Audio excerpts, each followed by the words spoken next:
থাকবো না কো বদ্ধ করে, এটাকে যদি রবীন্দ্র স্টাইলে পড়েন, থাকবো না কো বদ্ধ করে, একটু বলেন না ভাইয়া। আর আপনি যদি আমার সোনার বাংলা অথবা আমাদের ছোট নদীকে যদি নজরুল স্টাইলে পড়েন, আমাদের ছোট নদী চলে বাঁকে বাঁকে, বৈশাখ মাসে তার হাঁটু জল তাকে পিছন থেকে সারে মারবা।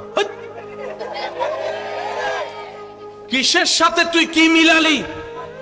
কিছু ফাস্ট পড়তে হয়, থাকবো না কো বদ্ধ করে, দেখবো এবার জগৎটাকে।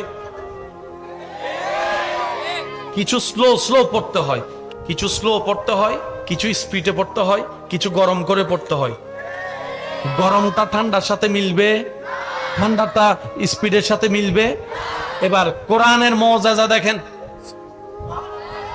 কোরআনের যে কোনো আয়াত আপনি সামনে আনেন এখন স্লোলি, আলহামদুলিল্লাহি রাব্বিল আলামিন, শুনতে কি কোনো অসুন্দর লাগে? এবার একটু স্পিড বাড়াই দেন, আলহামদুলিল্লাহি রাব্বিল আলামিন। এবার একটু টান স্লো করে দেন, আলহামদুলিল্লাহি রাব্বিল আলামিন। এবার একদম ফাস্ট করে দেন তারাবি স্টাইলে, আলহামদুলিল্লাহি রাব্বিল আলামিন আর রহমানির রহিম মালিকি ইয়াউমিদ্দিন ইয়্যাকা না'বুদু ওয়া ইয়্যাকা নাস্তাঈন ইহদিনাস সিরাতাল মুস্তাকিম সিরাতাল লাযীনা আন'আমতা আলাইহিম। আর একটু জোরে, আর একটু জোরে, আর একটু জোরে। শুনতে আপনি স্লো পড়তে মন চাইলে সেটাও পারবেন, হালকা স্পিড দিলে সেটাও পারবেন, আর একটু স্পিড দিলে সেটাও পারবেন, টেনে টেনে পড়তে চাইলে সেটাও পারবেন।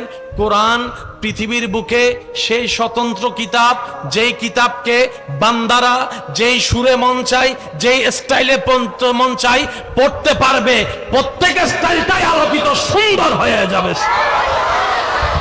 পৃথিবীতে কোরআনের সাথে প্রতিযোগিতা করার মতো, জিতার মতো পৃথিবীতে এমন কোন সাবজেক্ট।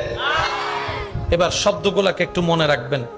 আমার অন্ধকার অন্তর আলোকিত করার জন্য আল্লাহর নির্দেশ, নবীর সাথে আমাদের কানেকশন লাগাতে হবে, এছাড়া দ্বিতীয় কোনো উপায় আমারও নাই, আপনারও নাই, আমাদের 14 গোষ্ঠীর কারো নাই। সবার জন্য নিয়ম কি ভাইয়া বলেন? সবার জন্য নিয়ম কি? আপনার দিল যখন আলোকিত হয়ে যাবে, লাভ কি হবে? আপনার দিল আলোকিত হওয়ার সাথে সাথে আপনার ভিতর থেকে কিছু আলো এমন ভাবে বের হবে যেটা আপনার এলাকায়, সমাজে, মানুষের অন্তর চিন্তা পর্যন্ত পাল্টাই দেবে। আপনাকে দেখে আর মন থেকে কেউ গালি দিবে না, দুশমনও আপনাকে ভালোবাসতে বাধ্য হয়ে যাবে।